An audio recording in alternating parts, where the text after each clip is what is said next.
Now, with photography, it's really easy. You use depth of field to isolate a subject, or you use it for massive depth of field like f22 or whatever. If you're doing macro photography, you don't want any depth of field. You just want to clear, you just want to snap the entire thing. Landscape photography, high f-stop numbers, big, small apertures to capture everything. So how it works is the lower the f number, the smaller the depth of field. So if I'm f2, the depth of field is tiny. Now, it's great with photography. It's sort of like, you've got control, you've got time, you can look at something, you go, okay, I put it on f8, I'll get a lot in here, this bit here won't be in focus, that bit won't be, I've got this bit. Or if you're doing portrait, you're on f2, you want just the face, you want to isolate the subject, blur the background out. So photography, it's very easy to understand. Where it becomes a bit weird is when we jump into the realms of cinematography. Now, all of a sudden we started to get full frame cameras, because the size of the sensor helps you, gives you a full frame sensor. It's easier to achieve depth of field than it is with a Mark IV third sensor, or even a super 35 sensor. So we're seeing a lot more depth of field now because the cameras can do it a bit more easier.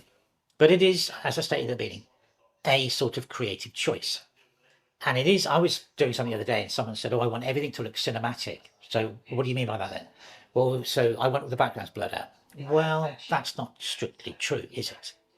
The big thing is obviously on a rolling cinema camera, you've got to maintain focus. Now, on a lot of sets, obviously on a big film set, you've got a focus puller, it's all been measured, marked out, and everything's tracked, and everybody, there's marks on the focus dial where things are going so you can maintain focus.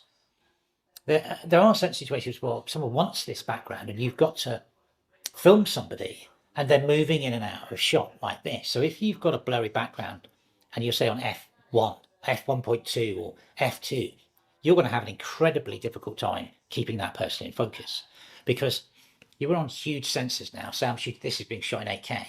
The critical focus, or the plane of focus, is minuscule.